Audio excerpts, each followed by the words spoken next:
Welcome to Delaware Center for Justice Storyteller Series, Part 1, featuring Coley Harris, friend, father, and community leader. This is his story. All right. Thank you for joining us today, sir. My pleasure. Can you please introduce yourself? Sure. My name is Coley Harris. I'm 49 years old, native Delawarean, native Wilmingtonian.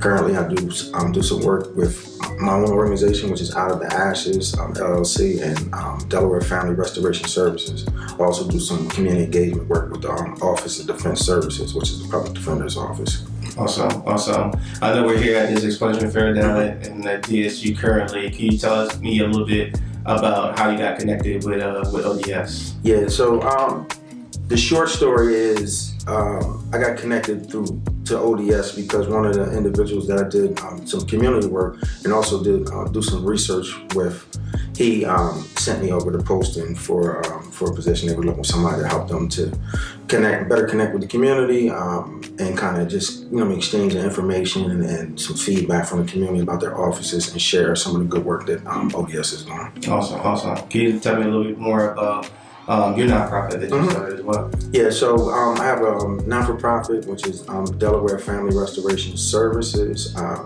and we focus on restoring relationships between parents and children post-incarceration. And that work kind of grew out of my own personal experience with my own son. Awesome. I think that's something that I really want to tap into. I know our audience for DCJ, we have a lot of individuals with transition back into, society. I know, folks like yourself can be a advocate or, just a channel to get, information. So let's rewind it back a little bit. Can you talk to us about the time that you went into incarceration and like what you were going through emotionally and things like that? Yeah, sure. So I went to prison in 1994. I was 21 years old, and I was in prison for, I had a 20-year sentence for second-degree murder and carrying a concealed deadly weapon. So I ended up serving 14 years in prison. Again, I'm a native Wilmingtonian, and I grew up two-parent household. All intents and purposes, I think I had a pretty good upbringing. And for me, it was, I think, besides some of the emotional stuff that I was dealing with, challenging, just growing up stuff, dealing with that. Some issues around, identity, self-esteem, and things of that nature. I think that also the era that I grew up in, which was, the crack era. The things that were going on in the environment, in the community, it severely and seriously changed the trajectory of my life. Got involved in using drugs, selling drugs, other, petty crimes, and that escalated from the age of like 12 years old on up until, which culminated in, me going to prison at 21 for a second-degree murder charge. And that's something, you and I can identify with being a black male in this country. It's not the easiest, it's not for the lighthearted. We deal with a lot of emotions. Yeah. We deal with, unfair circumstances at times. Absolutely. So I think having this conversation, shedding a light on that of what we do here in Delaware is very impactful for, like-minded individuals. Yeah. If I can just add, I was thinking, because I think about often, I look at my life, I kind of reflect back often on my life, and a lot of people, may or may not, depending on your life and whatever they experience, may not understand the significance of that era, what was going through. So I look at it, from the perspective of what we know now about, cocaine and crack and all the information that's come out about that, and how that, that influx of, drugs and that whole culture into, cities throughout the United States, that in and of itself was a serious thing. It was a very impactful thing. But going through that, but then also, being, young and kind of getting in the mass incarceration wave, a part of the bell, when we're really peaked at. Those two things right there have done irreparable damage to the black community 100%. in the United States. 100%. I thank you for sharing that. Yeah. Like, so what are some things that you would tell individuals now that are kind of, going through what you went through while being incarcerated, and also to those folks that, are eventually coming out or coming out right now in that transition? Yeah. Besides, there's two parts to that. Personal, like a personal message to individuals is like, being hopeful, be encouraged, focus on your dreams, your passions. You have to deal with whatever life has dealt you, whether it's family situations, community, environmental situations, the trauma that came from that, those bad experiences, stuff like that. I would say focus on your positive, focus on your strengths, but that stuff still needs to be dealt with. It's not gonna go anywhere. It will impact your life, it will impact your relationships, how you parent, where you work at, all your interactions. So that stuff needs to be dealt with so that we can deal with one another on, and it's across races, just deal with one another on a humanistic level, and being able to have, empathy, compassion, and understanding for one another. Even if I would say respect, but just understand is a good word. Understanding for one another, in this life that we do, because at the end of the day, we all in all of this. We all in this together. Yeah. So. Yeah. Can you tell us a little? I'm sorry. The second part I would tell somebody is, by no means is anything that's happened to African Americans in this country by happenstance. Things are by design. I'm a researcher. I do research with University of Dublin with Dr. Yasser Payne. Street participatory action research. I've been doing that for the last 8 years. And I've come to understand, definitively that the things that happen in our communities are connected to just being blocked opportunities from, any spirit life you can think about. Unfortunately, in this country, African Americans have been discriminated in housing, healthcare, education, employment, incarceration, drug treatment, anything that you can name, we've been discriminated against in some way, shape, form, or fashion. And that goes to the root of one of our foundational theories with the research, which is structural violence theory. And in a nutshell, it just says when you block people from opportunities for positive things, all the things I just mentioned, then it is more than likely that physical violence will be an outgrowth of that. So yeah, and that's something we talk about internally all the time. Like, how do we reduce recidivism? Education, healthcare, employment, housing, all those type of things. Like you said, again, it's by design. The system is working exactly how I was designed. 100%. I think a good thing to transition into is talking about like the trauma of that and how that affected you personally, dealing with, some traumas and being kind of in that environment. Yeah. I add this too, as an aside, racism and racial thinking isn't just, a mental or psychological pathology. It is actually a human business organizational inefficiency. And itself, racial thinking will block you from seeing the greatness or the potential in another human being that is of another race than yours or not of the same culture as you. And that's the inefficiency. Racism and cultural incompetence is an inefficiency because we don't get the best out of individuals because we don't build those type of relationships, transformative relationships, but also we don't allow for certain individuals to rise to the level of their greatness because of our own preconceived notions. And you're speaking about the trauma. So for me, trauma definitely came from living in street life, being exposed to the things that I was exposed to, being involved in the things that I was involved in as a young man from the age of 12 years old on up, fightings, individual fightings, group fightings, assaults, being assaulted myself, hit, hit with weapons, shot at, never been shot, thank God, shot at, not stabbed with knife, slashed with knives, just different attacks and stuff like that. And it went both ways, all the way up through prison. The prison experience. I think about the first day that I went to prison. I think about the first day.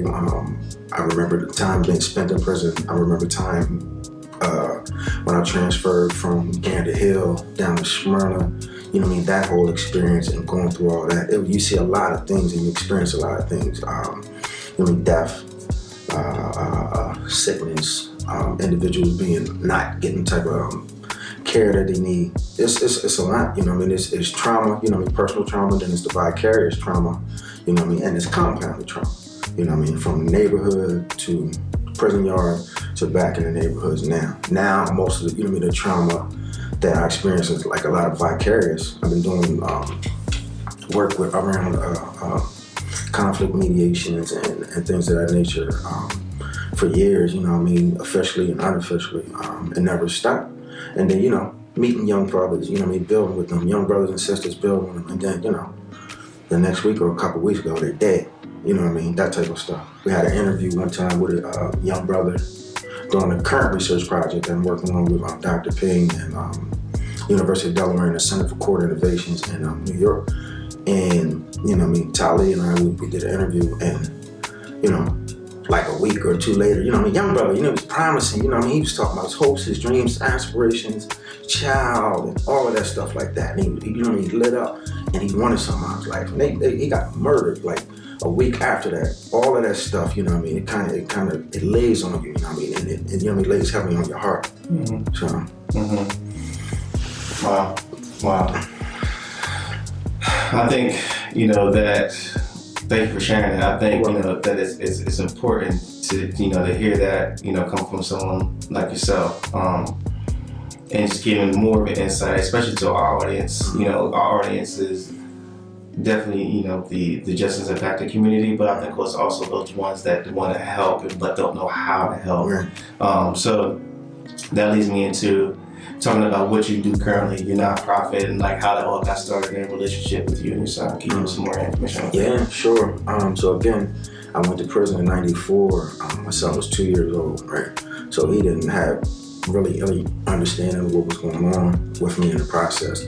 Our contact was limited through the years. And when I came home, he was 16 years old. So he's a young man, you know, he looked at me eye to eye. And we had to really build a relationship from there, honestly. Prison doesn't stop your life, but it changes it in such a way that it's a caricature of yourself and your true life in prison. And I'm not saying that to say that people are faking or, you know what I mean, anything like that. I'm just saying that to say that the environment, better explained is like you think about an experiment when you have a controlled environment experiment, you know what I mean? You have individuals in a control group in this controlled setting environment. Once you come out here, it's different, you know what I mean? Stressors and all these different things that come about. Me and my son, we had to reconnect. We had to rebuild our relationship from there. And probably about seven, I came home in 2008, 7 years after us building a relationship, we realized that we had a different quality relationship than a lot of my friends and their children did.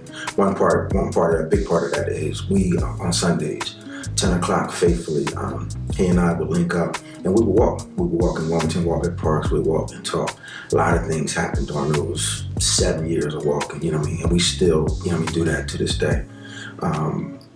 A lot of things came up. Some of them walks were very uncomfortable walks because he and I had to sift through and hash out our stuff. And I had to be open. I had to be receptive, apologetic, and sympathetic to what it is that I exposed my child to by not being in his life.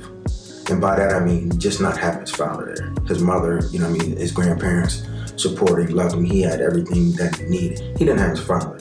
So I had to humble myself and allow for myself to be open and vulnerable, to have these conversations with my son, to allow him to express himself and to us to work through our relationship.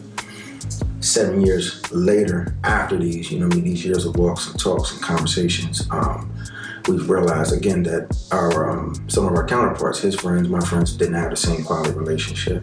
And so we built a company called Out of the Ashes. And that's what we do. We do a presentation in the vein of drama therapy, where we do a 3-act play where we reenact kind of our own experience, my personal experiences in life, his, and then our reconnection as a father and son.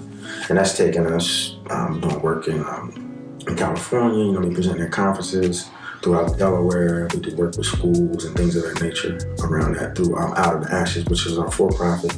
And then we have Delaware Family Restoration Services, which is our not-for-profit. And we focus on the same kind of work, just restoring families, post-incarceration. Post-incarceration and just individuals have been just separated, have a parent-child separation, you know what I mean, around mental health issues, substance abuse, you know, things of that nature. Awesome. That's amazing.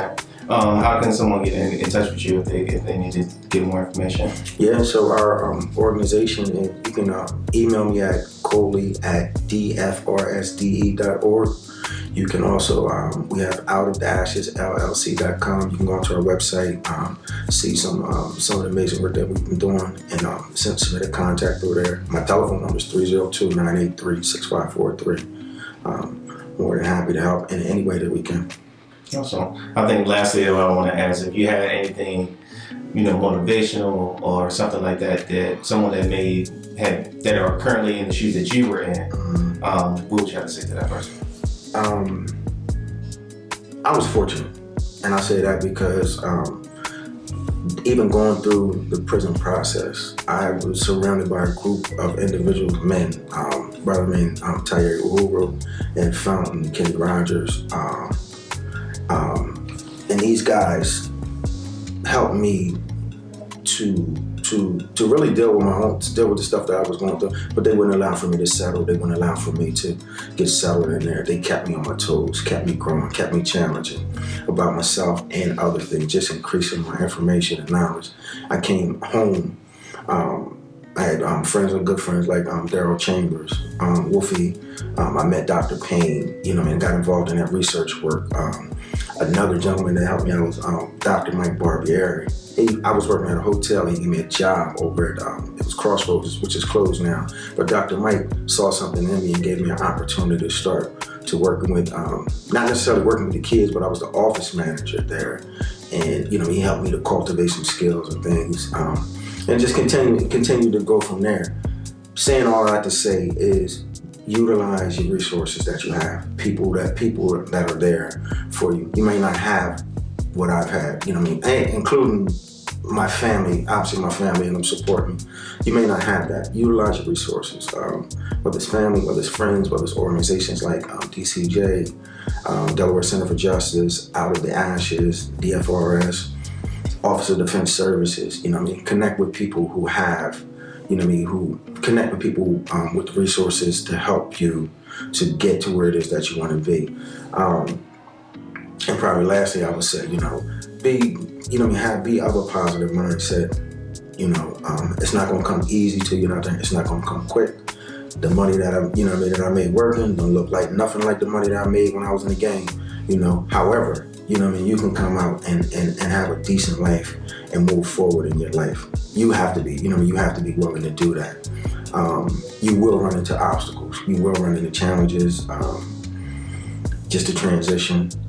But you need to have people around you who really understand what it is that you're going through. You know what I mean? Understand the process, steps that you're taking so they can help to guide you through that and hold your hand through that process. You know, I'm willing to help. You know, I mean, there's a lot of other brothers that have come home that are willing to help as well. So, yeah. Awesome. Well, that's all I have, man. I appreciate you for your time.